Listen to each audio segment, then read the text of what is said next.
নমস্কার বন্ধুরা, ঐত্রিশ লাইফস্টাইল চ্যানেলের নতুন আরও একটি ব্লগে তোমাদেরকে আবারও একবার জানাই স্বাগতম। কেমন আছো তোমরা সকলে? আমি কিন্তু ভালো আছি। আর আমি এখন আছি শ্বশুরবাড়িতে। সকালবেলা ঘুম থেকে উঠেছি, এখন মোটামুটি ওই 7:30টার মতো বাজে। আর মা বাবা দুজনেই অনেক ভোরেই উঠে পড়েছে, মোটামুটি 5টা 5:30টার মধ্যে তারা ঘুম থেকে উঠেও পড়ে। আর 7:30টার মধ্যে অর্ধেক কাজ তাদের মোটামুটি কমপ্লিট হয়েই যায়। যাই হোক, তো ঘুম থেকে উঠতে আমার একটু মানে কি বলবো, অলসতা রয়েছে। আর শীতের সময় আমার একার নয়, আমার মনে হয় আমার মতো তোমাদেরও এরকম মনে হয় যে আর 5 মিনিট একটু বেশ মানে লেপের মধ্যে যদি আর 5 মিনিট থাকা যায়, আর 5 মিনিট থাকা যায়, মানে ইচ্ছে করে না উঠতে। কিছু করার নেই, ঘড়ির কাঁটা তো আর নিশ্চয়ই থেমে থাকবে না। তা যাই হোক, ঘুম থেকে উঠে পড়েছি। ঘুম থেকে উঠে বাইরেটা দেখলে তো কেমন হালকা কুয়াশা, মানে এই ওয়েদারটা, এই সময়টা না আমার খুব ভালো লাগে। আমার এমনিতেও শীতকাল খুব পছন্দের, কিন্তু শীতকালটা থাকে কম আমাদের এখানে বিশেষ করে। তো ঘুম থেকে উঠে ফ্রেশ হওয়ার পালা, তো একদম ব্রাশ টাশ করে চলে এসেছি। আর দেখো, বিছানা যে তুলবো, কিন্তু আরেকজনের এখনও তো মানে কি বলবো, বিছানা ছাড়তেই ইচ্ছে করছে না। দেখো, এখন রোদটা জাস্ট উঠছে, হ্যাঁ, মানে কুয়াশাগুলো হালকা হালকা সরছে আর রোদটা উঠছে। আর এই যে মা ব্যালকানিতে এত গাছপালা লাগিয়েছে, ব্যালকানিটা না দেখতে এত সুন্দর লাগছে, মানে গাছে গাছে ভরে গেছে, খুব সুন্দর লাগছে। পরে একটা সময় তোমাদেরকে পুরোটা বাইরে থেকে একবার দেখাবো। আর যাই হোক, মুখটুক ধোয়া হয়ে গেছে, এবার চলে এসেছি আমি রান্নাঘরে। আর রান্নাঘরে এসে দেখি যে আমি বলেছিলাম আজকে যে কোনো একটা রান্না আমি করব, তো তার জন্য বাবা দেখছি কেটে কুটে সব রেডি করে রেখে দিয়েছে। আর সেগুলো আমাকে দেখিয়ে দিল যে এইগুলো করে রেখেছি, তোমার কোনো অসুবিধা নেই, এবার তুমি তোমার মতো রান্না করো। আর এদিকে মা চচ্চড়ি বসেছে, স্পেশাল চচ্চড়ি, আমার খুব ভালো লাগে, চচ্চড়িটা এত সুন্দর করে। তো মার রান্না এদিকে প্রায় বলতে গেলে শেষের দিকেই বলতে গেলে হয়ে এসছে, আর একটুখানি বাকি আছে।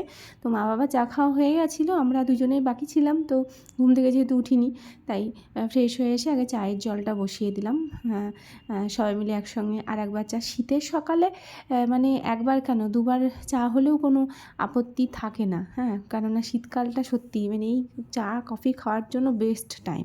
আর তাছাড়া 12 মাস সকালে চাটা তো আমার মনে হয় আমার মতো তোমরাও পছন্দ করো। যাই হোক, চাটা বসিয়ে দিয়েছি, চায়ের জল ফুটছে, আর পাশে মা রান্না করছে। চাটা একটু মানে কি বলবো, সকালের চাটা বেশ একটু আমেজ করে না খেতে পারলে যেন মনে হয় দিনটাই ভালো যায় না।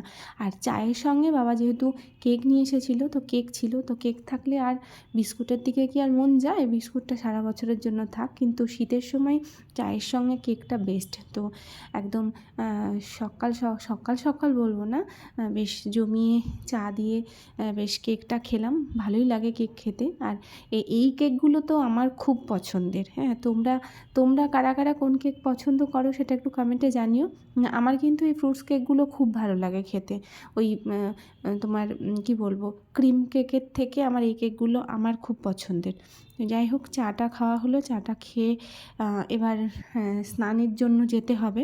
তো তার আগে কাজ রয়েছে, যেহেতু বিছানাটা তোলা হয়েছিল না, গোছানো হয়েছিল না, তো সেই জন্যই ঘরে চলে এলাম। আর এসে জানলাটা খুলেছি, হালকা রোদটা আলোটা এসে পড়ছে বিছানাতে। বিছানাটা ঝটপট বিছানাটাকে আগে গুছিয়ে নিতে হবে, কেননা এই বিছানাটা অগোছালো হয়ে থাকলে ঘরটা বড়ই বেমানান হয়ে যায়। তাই ঝটপট করে আগে বিছানা, শীতকালের বিছানা মানে বিছানাতে যে কত কিছু থাকে, লেপ মানে কি বলবো, ব্ল্যাঙ্কেট থেকে শুরু করে এত কিছু। যাই হোক, বিছানা টিছানা গোছানো হয়ে গেছে, এবার আমি যাব স্নান করতে। স্নানটা ঝটপট সেরে ফেলতে হবে। আর শীতের সকালে যত তাড়াতাড়ি স্নানটা করে নেওয়া যায়, তত তাড়াতাড়ি আমার মনে হয় ঠান্ডাটা যেন কম লাগে। আর যত দেরি করে স্নান করা যায়, তত যেন স্নান করার ইচ্ছেটাই আস্তে আস্তে যেন চলে যায়। যাই হোক, স্নান টান সেরে চলে এসেছি ব্যালকানিতে। এসে ভেজা জামা কাপড় যেগুলো কেচেছিলাম সেগুলো মেলে দিলাম। আর ওইদিকে বাবা শাক নিয়ে এসেছে বাজার থেকে, সম্ভবত ছোলার শাক ছিল ওটা। তো ছোলার শাকটা একদম বেছে মানে কাজে একদম পরিপাটি। হ্যাঁ, তো বেছে একদম রেডি করে রেখে দিচ্ছি। আর বেশ কিছু জামা কাপড় ছিল, সেগুলো একসঙ্গে আনা হয়েছিল না, তো সেগুলোই আবার নিয়ে এসে একটু মেলে দিয়ে, আর সকাল সকাল কাচাকুচিটা হয়ে গেলে না জিনিসগুলো শুকিয়েও যায়, কেননা শীতকালে জিনিসগুলো জামা কাপড় শুকোতে একটু যেহেতু টাইম লাগে। আর এই যে দেখো এখন বসে বসে কী সুন্দর শাক ভাজছে। আর আমি ওদিকে বাবা দেশি মুরগির মাংস নিয়ে এসেছিলো, তো এটাই করবো বলেছিলাম, তো আমি ওটাকে ধুয়ে টুয়ে একটু ম্যারিনেট করে রেখে এসেছিলাম, কেননা একটু ম্যারিনেট করে না রাখা থাকলে রান্না করলে সেই টেস্টটা আসে না। আর মা মোটামুটি আলুটা ভেজে রেডি করে দিয়েছিল, মানে সবাই সবটাই রেডি করে দিয়েছে, আমি গিয়ে শুধু খুন্তিটা নেড়েছি। সবই রেডি করে দিয়েছিল।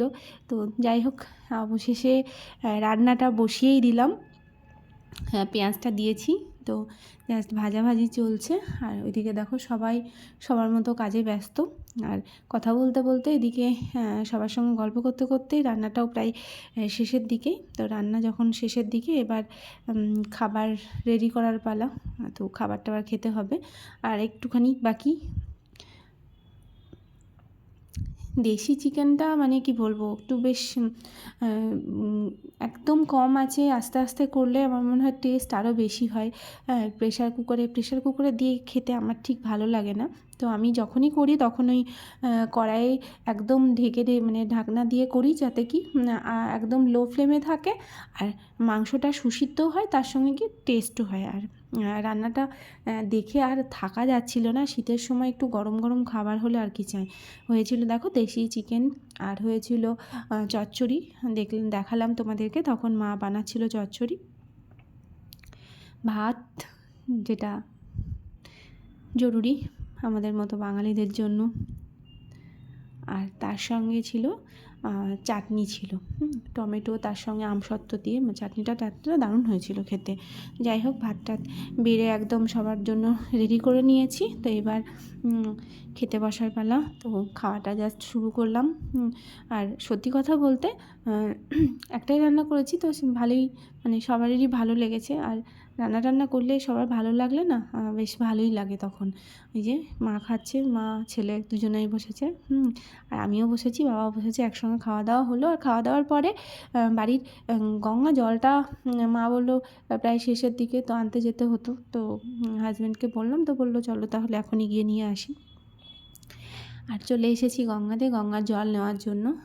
এত ঠান্ডা জল, আমি জাস্ট নেমে দাঁড়িয়ে মানে কি বলবো, পাগুলো মনে হচ্ছে যেন ঠান্ডা জলে কেঁপে যাচ্ছে।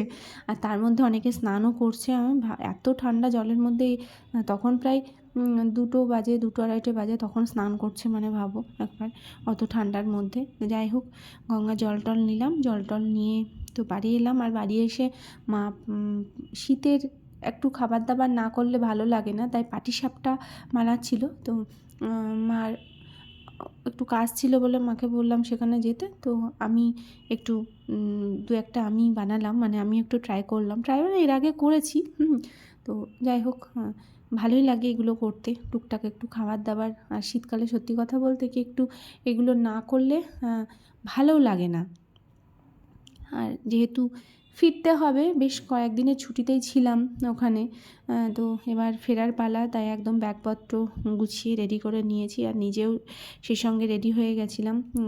একদম সন্ধ্যার সময় ট্রেন ছিল, তাই একদম স্টেশনে চলে এসেছি। দেখতে পাচ্ছ চারিদিকে অন্ধকার হয়ে গেছে, 5:30 মানেই অন্ধকার। তো ট্রেনের অপেক্ষায় বসে আছি এখন, যে ট্রেন কখন আসবে। আসলে বেশ কিছুদিন যদি থাকা যায় না বাড়ি ছেড়ে, মানে বাড়িতে গিয়ে যদি থাকা যায়, তারপরে সত্যি মনটা একটু খারাপ লাগে ফেরার সময়। তো স্বাভাবিক সেটাই হচ্ছিল। তারপরে যাই হোক, ট্রেনে করে ফিরলাম। আর ফিরে সেই আমার পছন্দের জায়গা আর এক দমদম। তো সেখানে ফিরে আবার সেই একই জীবনযাপন শুরু। যাই হোক বন্ধুরা, তো এই ছিল আজকের ব্লগ। তোমাদের কেমন লাগলো তোমরা অবশ্যই কমেন্টে জানিও। আর হ্যাঁ, এখনও পর্যন্ত যারা চ্যানেলটিকে সাবস্ক্রাইব করেন, তোমরা অবশ্যই সাবস্ক্রাইব করে বেল আইকনটিকে ক্লিক করে রেখো, যাতে আমার চ্যানেলে নতুন ভিডিও আপলোড হওয়ার সঙ্গে সঙ্গে তোমাদের কাছে নোটিফিকেশানটা পৌঁছে যায়। দেখা হবে খুব তাড়াতাড়ি তোমাদের সঙ্গে।